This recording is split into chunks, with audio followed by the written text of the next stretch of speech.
Hello friends, tech P എസിന്റെ പുതിയൊരു വീഡിയോയിലേക്ക് എല്ലാ ഉദ്യോഗാർത്ഥികൾക്കും സ്വാഗതം. വിക്രം സാരാഭായ് സ്പേസിന്റെ VSSC ഒരു ജോബ് നോട്ടിഫിക്കേഷൻ പുറത്തിറക്കിയിട്ടുണ്ട്. ഈ ഒരു നോട്ടിഫിക്കേഷന്റെ കൂടുതൽ ഡീറ്റെയിൽസ് ഡിസ്കസ് ചെയ്യാനാണ് ഇന്ന് ഇങ്ങനെ ഒരു വീഡിയോ ചെയ്തിരിക്കുന്നത്. വളരെ പ്രധാനപ്പെട്ട ഒരു ജോബ് ഇൻഫർമേഷൻ വീഡിയോ ആണ്.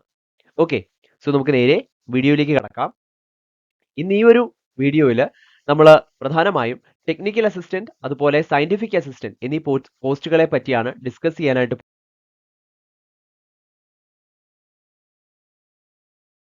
പോകുന്നത്.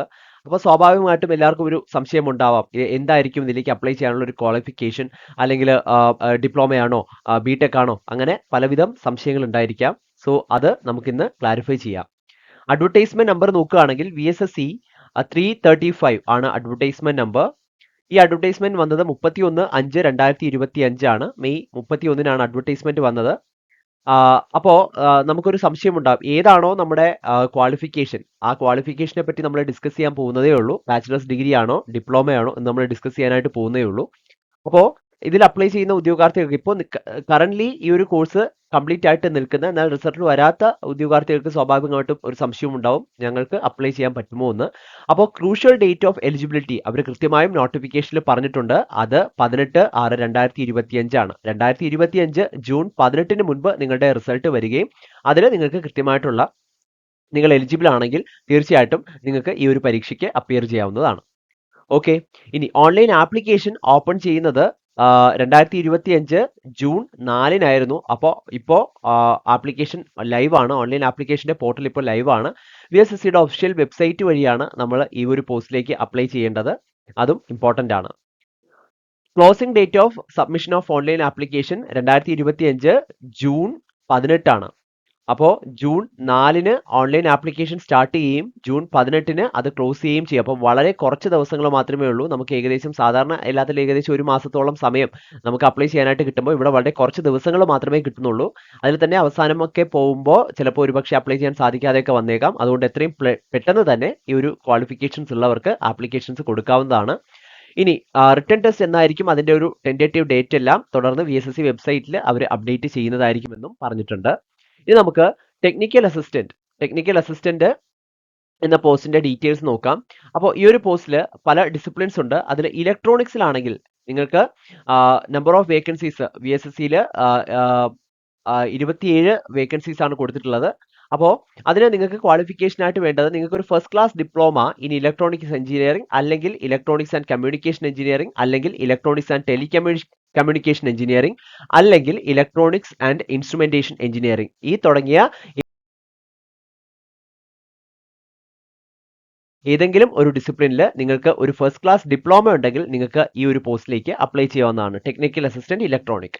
ഇനി അടുത്തത് ടെക്നിക്കൽ അസിസ്റ്റന്റ് മെക്കാനിക്കൽ ആണ്. 27 വേക്കൻസീസ് ആണുള്ളത്. അതിൽ VSSCയിൽ തന്നെയായിരിക്കും പോസ്റ്റിംഗ്. അതിൽ നിങ്ങൾക്ക് വേണ്ടത് first class diploma in mechanical അല്ലെങ്കിൽ പ്രൊഡക്ഷൻ എഞ്ചിനീയറിംഗ് ആണ്. ശ്രദ്ധിക്കുക.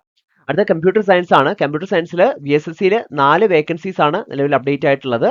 അപ്പോൾ അതിനും നിങ്ങൾക്ക് വേണ്ടത് ഒരു first class diploma in computer science or engineering or technology or information technology ആണ് നമുക്ക് വേണ്ടത്. കെമിക്കൽ ആണെങ്കിൽ 6 വേക്കൻസീസ് ഉണ്ട്. First class diploma in chemical engineering or technology. അതുപോലെ ഓട്ടോമൊബൈൽസ് ആണെങ്കിൽ നിങ്ങൾക്ക് ഒരു വേക്കൻസി, അത് ജനറൽ ആണ്. ഈ വേക്കൻസി എങ്ങനെയാണ് അത് ചെയ്തിരിക്കുന്നത്, അതിന്റെ റിസർവേഷൻ ഡീറ്റെയിൽസും എല്ലാം അവിടെ കൊടുത്തിട്ടുണ്ട്, നിങ്ങൾക്ക് കാണാനായിട്ട് സാധിക്കും. അപ്പോൾ ഇത് ഒരു വേക്കൻസി ഉള്ളതുകൊണ്ട് അത് കംപ്ലീറ്റ്ലി ജനറൽ ആണ്, ജനറൽ വേക്കൻസി ആണ്. അതിനായിട്ട് നിങ്ങൾക്ക് വേണ്ടത് ഓട്ടോമൊബൈൽസിൽ നിങ്ങൾക്ക് വേണ്ടത് ഒരു first class diploma in automobile engineering ആണ്. അതും ശ്രദ്ധിക്കുക. ഓക്കെ, അടുത്ത സിവിൽ ആണ്. സിവിലിൽ നിങ്ങൾക്ക് VSSCയിൽ ഒരു വേക്കൻസി, അത് ജനറൽ ആണ് കൊടുത്തിട്ടുള്ളത്. അത് first class diploma in civil engineering ആണ് ക്വാളിഫിക്കേഷൻ ആയിട്ട് വേണ്ടത്. റെഫ്രിജറേഷൻ ആൻഡ് AC ഒരു വേക്കൻസി VSSCയിൽ, അത് നിങ്ങൾക്ക് first class diploma in refrigeration and AC, ഇത് നിങ്ങൾക്ക് ക്വാളിഫിക്കേഷൻ മസ്റ്റ് ആയിട്ട് ഉണ്ടായിരിക്കണം എന്നുള്ളതാണ്. ഓക്കെ, അപ്പോൾ ഇത്രയുമാണ് ടെക്നിക്കൽ അസിസ്റ്റന്റ് പ്രധാനപ്പെട്ട ക്വാളിഫിക്കേഷൻസ് ആയിട്ട് വരുന്നത്. ഇനി അടുത്തത് സയന്റിഫിക് അസിസ്റ്റന്റ് ആണ്. സയന്റിഫിക് അസിസ്റ്റന്റ് നമുക്ക് പ്രധാനമായിട്ടും ഫിസിക്സ്, കെമിസ്ട്രി എന്നീ ഡിസിപ്ലിൻസിലാണ് സയന്റിഫിക് അസിസ്റ്റന്റ് പോസ്റ്റ് വിളിച്ചിട്ടുള്ളത്. അതിൽ VSSCയിൽ ഫിസിക്സ് ഒരു വേക്കൻസിയും അതുപോലെ VSSCയിൽ കെമിസ്ട്രി ഒരു വേക്കൻസിയും നിലവിൽ വിളിച്ചിട്ടുണ്ട്. അപ്പോൾ രണ്ടും ജനറൽ ആണ്, അൺറിസർവ്ഡ് ആണ്. അപ്പോൾ നമ്മൾ നോക്കുകയാണെങ്കിൽ നിങ്ങൾക്ക് എസെൻഷ്യൽ ക്വാളിഫിക്കേഷൻ ആയിട്ട് ഈ ഒരു പോസ്റ്റിലേക്ക് വേണ്ടത് first class bachelor's degree in physics ആണ്. നിങ്ങൾക്ക് ഫിസിക്സ് ഡിസിപ്ലിനിൽ ഒരു സയന്റിഫിക് അസിസ്റ്റന്റ് പോസ്റ്റിലേക്ക് നിങ്ങൾക്ക് ആ ഒരു എക്സാം അപ്പിയർ ചെയ്യാൻ ആവശ്യമായിട്ടുള്ള ഒരു എസെൻഷ്യൽ ആയിട്ടുള്ള ക്വാളിഫിക്കേഷൻ നിങ്ങൾക്ക് first class bachelor's degree in physics ഉണ്ടായിരിക്കണം. ബാച്ചിലർ BSc മതി, BSc ഫിസിക്സിൽ ഫസ്റ്റ് ക്ലാസ് ഡിഗ്രി ഉണ്ടായിരിക്കണം. ഇനി കെമിസ്ട്രി ആണെങ്കിൽ നിങ്ങൾക്ക് അതുപോലെ തന്നെ കെമിസ്ട്രിയിൽ ഒരു ഫസ്റ്റ് ക്ലാസ് ബാച്ചിലേഴ്സ് ഡിഗ്രി ഉണ്ടായിരിക്കണം എന്നുള്ളതാണ് എസെൻഷ്യൽ ആയിട്ടുള്ള ക്വാളിഫിക്കേഷൻ ആയിട്ട് വരുന്നത്. ഓക്കെ, ഇനി നമ്മൾ നേരത്തെ പറഞ്ഞ പോലെ ഉദ്യോഗാർത്ഥികൾക്ക് VSSCയുടെ ഒഫീഷ്യൽ വെബ്സൈറ്റ് നിങ്ങൾക്ക് സ്ക്രീനിൽ കാണാനായിട്ട് സാധിക്കും. ഈ വെബ്സൈറ്റ് വഴി തീർച്ചയായിട്ടും അപ്ലൈ ചെയ്യാവുന്നതാണ്. ആപ്ലിക്കേഷൻ പ്രോസസ്സ് നടക്കുന്നത് പ്രധാനമായിട്ടും 2 സ്റ്റെപ്പ് വഴിയാണ്. ഒന്ന് റിട്ടൺ ടെസ്റ്റ്, മറ്റൊന്ന് സ്കിൽ ടെസ്റ്റ്. അതിൽ സ്കിൽ ടെസ്റ്റ് ക്വാളിഫയിങ് ആയിട്ടുള്ള ഒരു ടെസ്റ്റ് ആയിരിക്കും. റിട്ടൺ ടെസ്റ്റിൽ 80ഓളം ചോദ്യങ്ങൾ ഉണ്ടാവും, 80 ചോദ്യങ്ങൾ ഉണ്ടാവും. 90 മിനിറ്റ് നിങ്ങൾക്ക് ആ ഒരു എക്സാം എഴുതാനായിട്ട് ലഭിക്കും. മൾട്ടിപ്പിൾ ചോയ്സ് ക്വസ്റ്റ്യൻസ് ആയിരിക്കും. ഓക്കെ, അപ്പോൾ ഇത്തരത്തിൽ റിട്ടൺ ടെസ്റ്റിനുള്ള മാർക്കാണ് നമ്മൾ സെലക്ഷൻ പ്രൊസീജിയറിലേക്ക് എടുക്കുക. സ്കിൽ ടെസ്റ്റ് ഒരു ക്വാളിഫയിങ് ടെസ്റ്റ് മാത്രമാണ്. 100ൽ 40 മാർക്ക് ഉണ്ടെങ്കിൽ നിങ്ങൾക്ക് അതിൽ ക്വാളിഫൈ ആവാനും സാധിക്കുമെന്നുള്ളതാണ്. ഇനി ചെറിയൊരു ഫീസ് വരുന്നുണ്ട്. 750 രൂപ നിങ്ങൾക്ക് ആപ്ലിക്കേഷൻ ഫീസായിട്ട് വരുന്നുണ്ട്. ആ ഫീസ് റീഫണ്ട് ചെയ്യും, തീർച്ചയായിട്ടും റീഫണ്ട് ചെയ്യും. അതായത് നിങ്ങൾ ഒരു അൺറിസർവ്ഡ് കാറ്റഗറിയിൽപ്പെട്ട പുരുഷനാണെങ്കിൽ നിങ്ങൾക്ക് 500 രൂപ റീഫണ്ട് ലഭിക്കും.